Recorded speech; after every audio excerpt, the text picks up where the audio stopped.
What's up, gamers? Sweet Johnny Cage here, and it's that time of the year again. Some people call it mid-August, others recognize it as the end of summer, and for everyone else, it's Madden Holiday. Oh yes, Madden is back for its 20th year as a football franchise with new gameplay elements, animations, and everything else you would expect from a Madden game.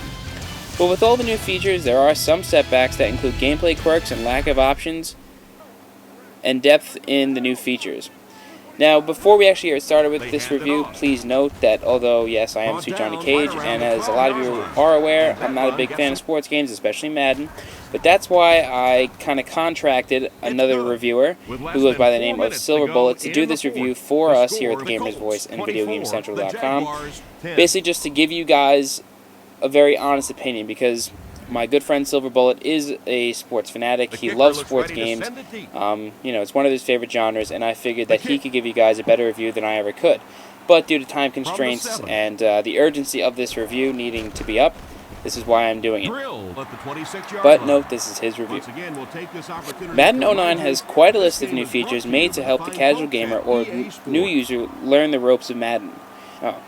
One of the biggest new features brought to the Madden franchise this year is seen as soon as one pops in the game. You're introduced by a holographic version of John Madden talking about the importance of run and pass offense and defense to the game of football. You're then asked to take a test which EA Sports calls the Madden Test. It is a personal assessment of your game by doing certain drills. After taking the test, the game gives you a Madden IQ and adjusts the difficulty of the game based on how you did on the 4 tests. The first time I took this test, I felt that the offensive drills were much easier than the defensive drills. I never played Madden on the PS3 prior to this, and I did fairly well on both the running and passing drills. On the other hand, stopping the computer from making passes and running into the end zone is a much more difficult task. Thus, I had a pretty lopsided Madden IQ, with my offense being on or close to all Madden and my defense being pro or just barely that. This IQ isn't set in stone though, being that it changes depending on your performance during every game played. Another big feature that is new to Madden this year is the backtrack feature. What this is an analysis of not only what you did wrong on a play, but what you should have done. Announcer Chris Collinsworth does this segment and is surprisingly accurate. Collinsworth will generally tell you that you should have thrown to a receiver that really was open and not just any other receiver.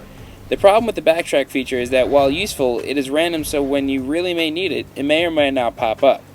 The other feature that also ties into making mistakes is the rewind feature. As the name implies, this is a Madden mulligan that allows the user to redo a play. Two-player mode does allow for the rewind feature to be turned on and can be made for some pretty strategic use, but for the hardcore fans, there is an option to turn it off. Online leagues also make an appearance for the first time in any Madden game. This definitely makes a franchise more enjoyable, playing against up to 31 other users when you just don't have enough friends to play with. While EA is making a big step in the right direction with the addition of online leagues, it is a baby step at that. Online leagues have flex scheduling, which allows you to play any week as long as you and the person required to play is online. This is about the only thing EA really got right with the leagues. There is an option for a fantasy draft, but the only problem is that there is no live drafting. There is an auto draft where you pre-rank your players and then allow the computer to pick for you. What's the fun in having the computer pick a team for you? There are also no computer-controlled teams allowed, which means that if you have only 3 other people to play in a league, it's a 4-person league. Stat tracking also isn't a default and is only turned on if rosters are turned on, which is something I would recommend for serious league commissioners. Franchise and Superstar mode both make comebacks this year, but with very little new to add. These modes are both practically carbon copies of their 08 counterparts and add very little, if anything, to the 09 version. While this isn't necessarily a bad thing because Franchise was alright last year, seeing some new features or development would have been a nice gesture from EA. The guys over at EA were clearly focusing on the running game and getting the 2 big features, Madden IQ and the backtrack rewind, out to the players. There are new gameplay advancements and setbacks that make Madden 09 a different experience than Madden 08. For starters, there are all new fluid controls for running the ball. Now what I mean here is that you can pretty much cancel moves, such as halfway through a spin, you can juke because although the animation might not be done, it doesn't really matter because the controls are pretty much unlocked again, just like they would be in a fighting game. This allows for totally unpredictable user runs and makes a one-on-one stop that much more difficult. Running the ball really does feel fluid and like you are in complete control, but broken tackles happen very often. EA also added the much-requested bluff play at the play calling screen. When holding the L2 button while selecting a play, your friend right next to you can no longer see which play you're going to pick, as the 4 plays on the screen are set to the 4 face buttons. Smart routes from previous Madden games have been brought back. When you pick a play where a receiver is not running to or past the first down marker, smart routing the receiver will make him run the route to the marker. With smart routes, there is no excuse for running a 4-yard play on 3rd and 10. The all-important line shifts have also been brought back to counter the nano and quick blitzes many people have done in the past. On the other side of the ball, there is the receiver spotlight, which causes the defense to pay extra attention to the spotlighted receiver. This is useful in locking down a receiver that is continually thrown at and forces your opponent to throw to someone else. The amount of pre-snap adjustments available to you on defense has also increased. The only problem is that it's fairly difficult to make many adjustments to a play, being that there is often very little time to do anything.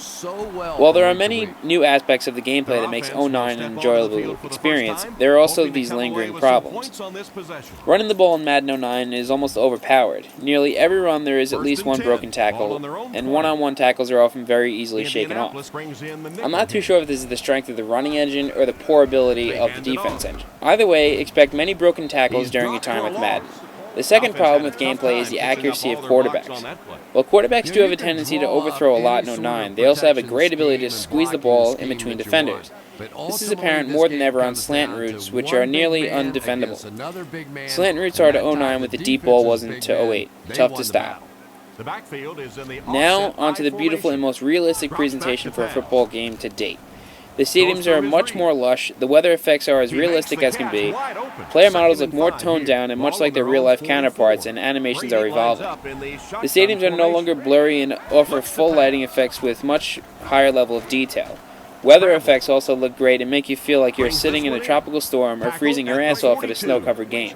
The weather also has an effect on the players, not only by how dirty their jerseys become, but the fact that players will actually lose their footing in poor conditions. This makes for some cool effects that Madden players have never seen before. Players also get the new ability to do end zone celebrations, which is a nice little touch to gameplay. Whether you do the signature LT pose or dunk the ball over the crossbars, EA has implemented celebrations to the game that look just as good as everything else. Overall, guys, Silver Bullet, who I'm speaking for, is going to give this game an 85 out of 100 and a 4 out of 5 Lonnie face. Guys, if you want to pick up this game, which we strongly suggest you do, please look to the right of this video inside of the video description for a link to VideoGameCentral.com. Also in the video description, you can find a link to the Gamer's Voice blog and podcast where we go live on Stick'em and Blog TV every Thursday night at 9 p.m. Eastern, 6 p.m. Pacific. Guys, I'm Sweet Johnny Cage speaking on the behalf of Silver Bullet. If you like this review, please subscribe to us. And as always, thanks for watching. I'll see you next time. Peace.